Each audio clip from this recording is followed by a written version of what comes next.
Good morning, everybody. Good morning. Let's ease into Monday. It is Monday, October 16th. We're halfway through the month. Crazy, but we are. Hi, my name is PK. You're on Bookeemonsters. This is the channel where Monday, Tuesday, Wednesday, Thursday, Friday, we look at the new releases of this week, genre by genre. Today, we're going to be looking at cozy mysteries.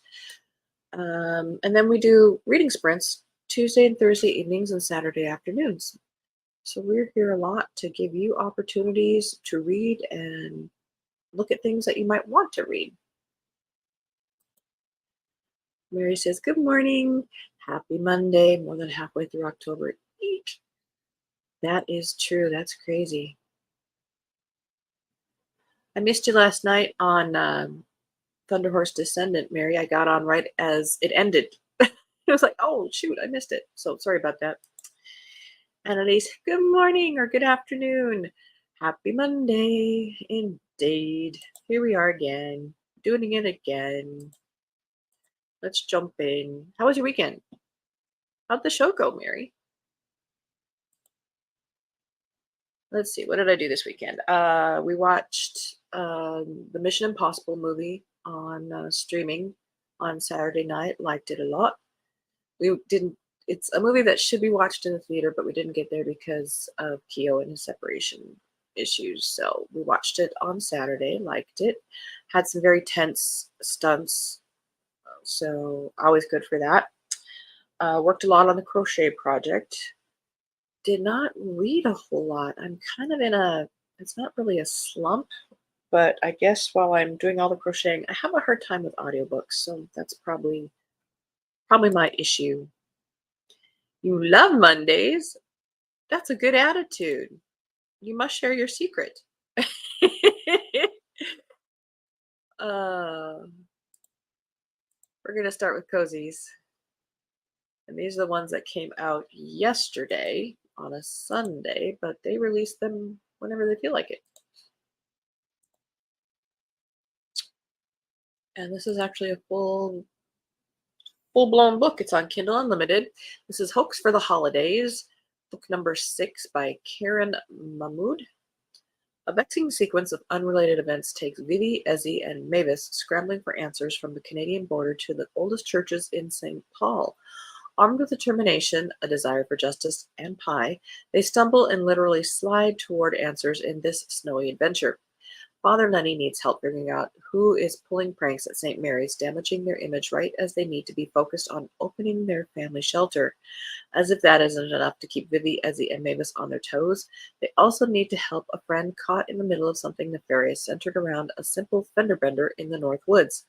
All of this happens between Thanksgiving and Christmas, the busiest time of year for everyone, especially everyone who works at the church.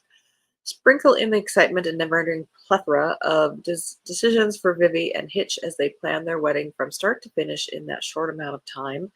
The usual chaos of the shelter, planning a new co-op neighborhood, and meeting Hitch's interesting and numerous aunties.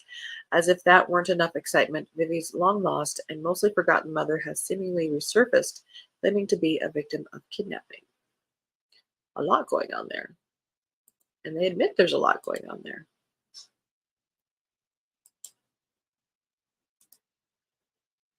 Perfect perpetrator.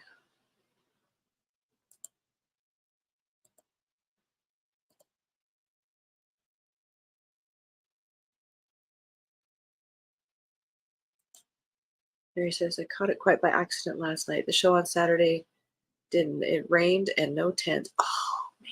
Sunday, I had a small show, and that went pretty well considering how few people were there. Some good, some not so good. Don't ask about the weekends. Okay. What happens on the weekends stays on the weekends. Mary, I finished my book and started a new one, Thicker Than Water by Megan Collins. Another mystery. Pretty good. Almost done with it, too. See, look at that. Good job. All right. Perfect perpetrator. Doesn't say how many pages. This is also Kindle Unlimited by Catherine Michael, perhaps. Part of the Pet Sleuth Mysteries, 21 books. We're going to sneak a peek. Yeah, it's not going to tell us. Will Alex still maintain the spirit of Thanksgiving? Oh, we're hitting a lot of Thanksgiving here now. When chaos erupts, or will Chirp end up in the doghouse?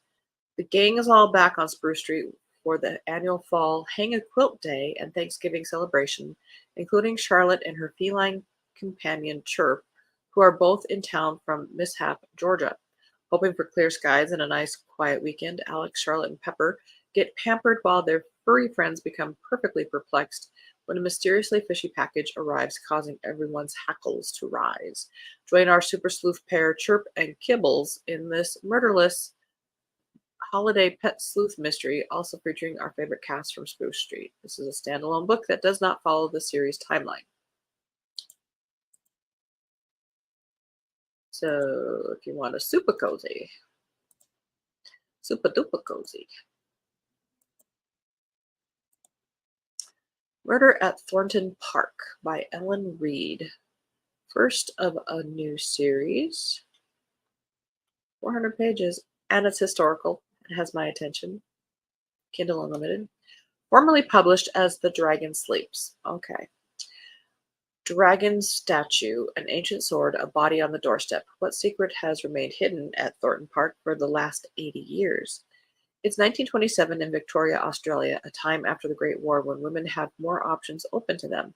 At a weekend house party at Thornton Park, Alexandra Thornton decides to break the news to her father that she wants to be an antiques dealer like her father, grandfather, and great-grandfather before her. Guests include Zhang Huo, a Chinese antiques dealer who, with his son, has brought a Ming dragon statue from China for Thomas Thornton, Alexandra's father. Benedict Archer, manager of Thornton Antiques in Melbourne, is also invited. When Edith Blackburn, her friend since childhood, points out to Alexandra that Benedict is attracted to her, Alexandra can't believe it. Then a body is found on the doorstep, another in the orchard, and before the weekend is over, a priceless artifact is stolen. Alexandra is determined to discover how these things are connected to the Ming Dragon and the antiques her great-grandfather brought with him from Hong Kong so many years ago.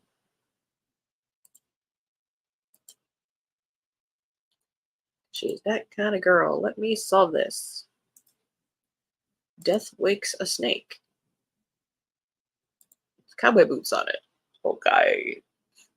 Sixth in a Taylor, Texas mystery by Vicki Walton. Only 146 pages, so it's novella-ish. A little longer than novella. Friend in need, secrets uncovered, bodies in the backyard. When pie-baking, horse-riding sleuth Christy Taylor's friend uncovers bodies in her backyard, Christy's drawn into an age-old mystery. Who are the two people buried in the yard, and why were they buried there? As Christy delves into the past, someone knows what happened, and they will do anything to keep the truth buried forever. Can Christy get justice for the victims, or will she become the next one?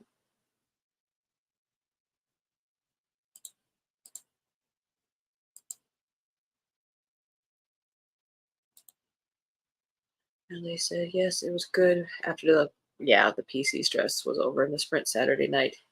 So de-stressing for me. I'm so glad. Love it. Yeah, isn't that a pretty color? They die.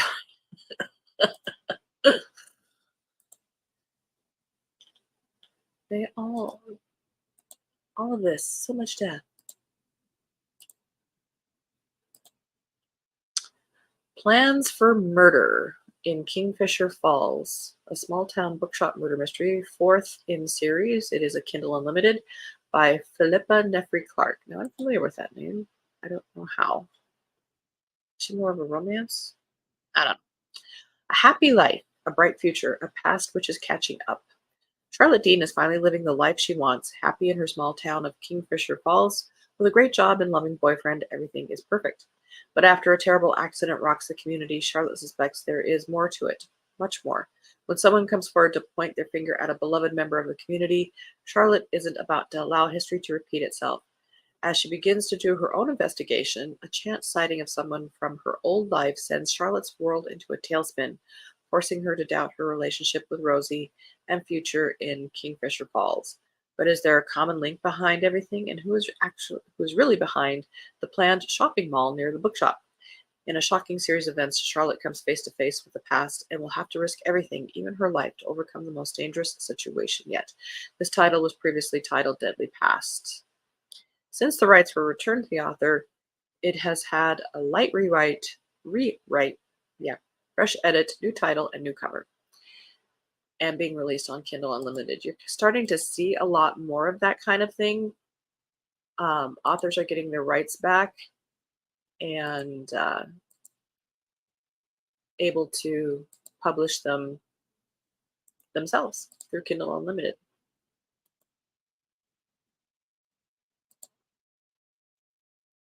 This one's another novella, Prenup and Poison, Book 6 in a Cairo Cozy mystery by Kathy Tully. Dr. Susanna attends a wedding reception, and after a three-tiered cake catastrophe, the bride locks herself away sobbing. Though she enters the honeymoon suite as a bride, she leaves as a body. Okay, that's not very nicely said. Okay. After former NYPD officer Susanna Shine changes careers and becomes a chiropractor, her path leads her to the small Georgia town of Peach Grove. When friend and cousin to her BFF, Little Junior Long, returns, married, from a singles cruise, his family are suspicious. Is his new wife after his rather substantial lottery winnings? They throw a party for the happy couple anyway, expecting her to make her motives obvious. What becomes obvious is that one of the guests bumped off the bridezilla, who has an axe to grind with the social influencer bride. As Dr. Shine and BFF Bitsy Long review the guest list, each new name has a unique reason for revenge. Is the murderer the spinster aunt who gave up her own social life to raise her niece? The twin sister who loves to hold a grudge? The nerdy friend who had a business dispute with the deceased? Or the interior designer waiting to get paid? When the police arrest a member of the groom's family, Dr. Susanna knows that she has to step up and solve this thing before the killer strikes again. I'll just do it myself.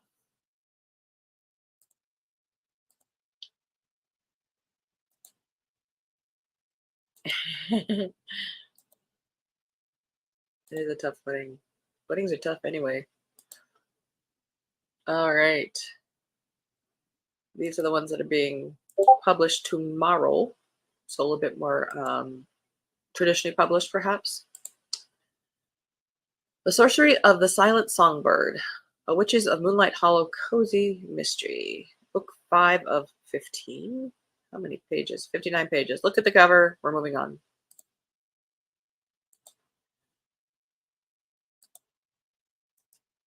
Now, this one's a actual.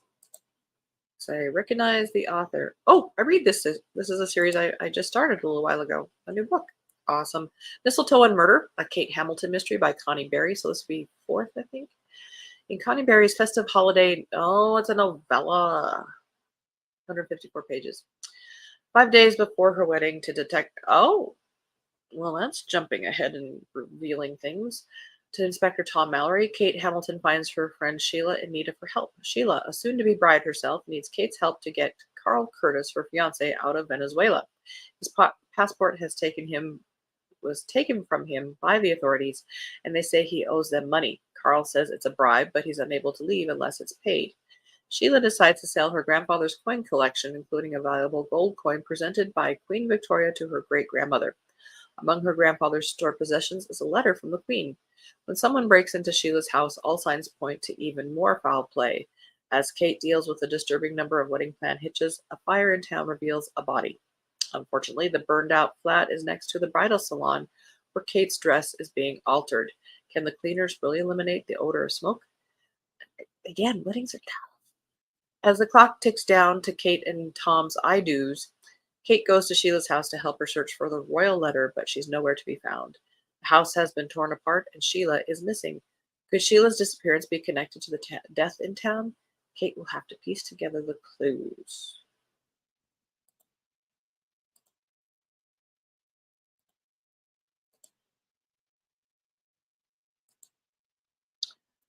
A Brit Too Far by Ruby Blaylock. Book 2 in A Brit of Trouble Cozy Mysteries. It's kind of a Cute cover. The thing I like about this most is this little guy up here.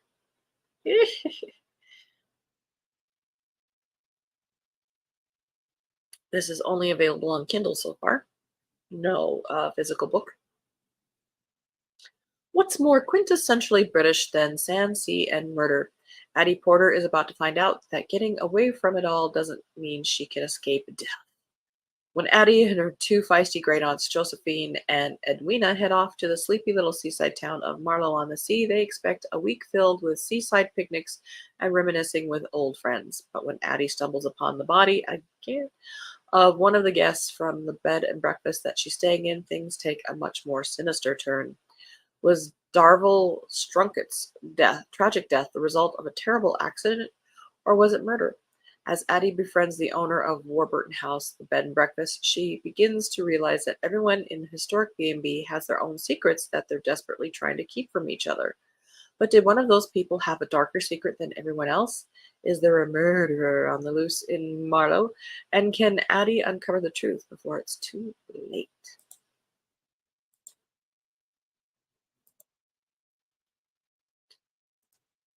Calamity at Coomsford Church by Elizabeth Ducey.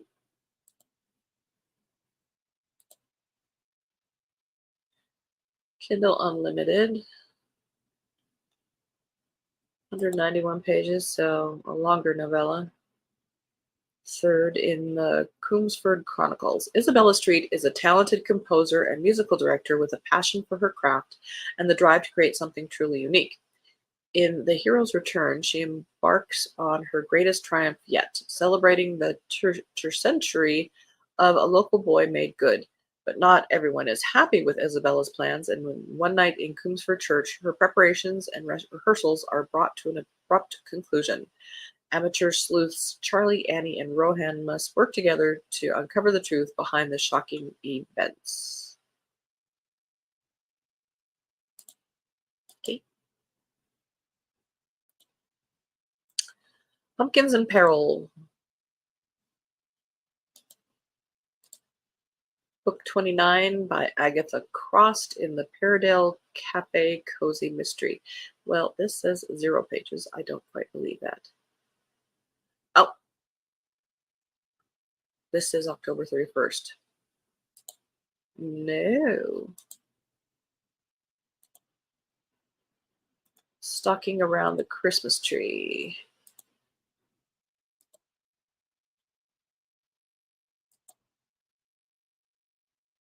All right, so this is the one.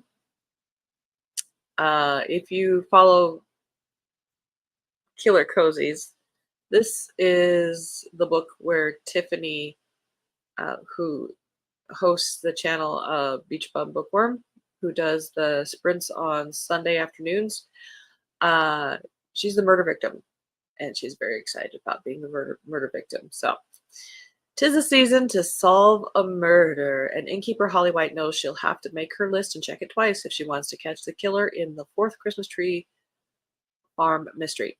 For innkeeper Holly White, Christmas time in Mistletoe, Maine is the ultimate holiday gift. Business at the Reindeer Games Inn is booming. Her wedding to Sheriff Evan Gray is nearly there, and the annual parade is about to begin. The town is lucky to have another gift this year, with the state's ballet company staying for several performances of the Nutcracker. But disaster strikes when Tiffany, the lead ballerina, shows up dead on a float during the parade, the Rat King's mask nearby. Holly will have to spruce up her sleuthing skills if she wants to catch the killer before Christmas and her wedding day.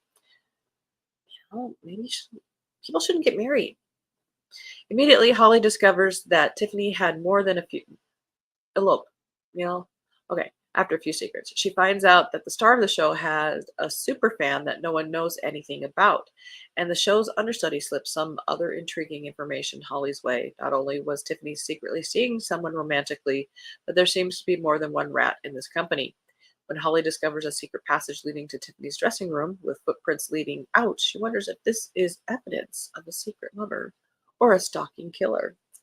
With an impending snowstorm and the ballet company on the way out of town, Holly must act quickly if she wants to find the person responsible for this terrible murder. Why is it your job? Will she be able to save Christmas, or will her investigation turn cold like the weather? It's not your job. You have a wedding to plan.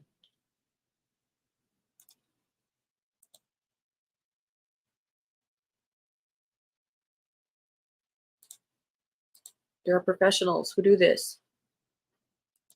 Perhaps not well, but it is their job. The Harbor, but then we wouldn't have things to read. I know. The Harbor Lights Mystery by Amelia Hall. Book 2 of the Shell House Detectives Mysteries. It's kind of a pretty cover. It's December in Cornwall, and Mousehole Harbor is illuminated with its famous Christmas lights. Allie Bright is among the crowd listening to the carol singers, and then to the piercing screams that rip through the darkness. A body has been found, brutally murdered and dumped in a fisherman's boat. The victim is Chef J.P. Sharp, and there is no shortage of people who might have wanted him dead. Eager for a new case for the Shell House detectives, Allie calls ex-cop Jaden, but he's keen to leave it to the police until a letter in Sharp's pocket draws them into a seemingly unconnected family mystery. As they take on this slightly charged mission, the duo can't help scrutinizing the murder suspects. Who among the close-knit community has reason to kill, and how far will they go to protect themselves? As fear spreads, Allie and Jaden need answers fast. Could the letter offer a clue to the murder case, or will it reveal a terrible truth? And when a new witness comes to light, Jaden closes in on a desperate killer, but can he warn Allie in time?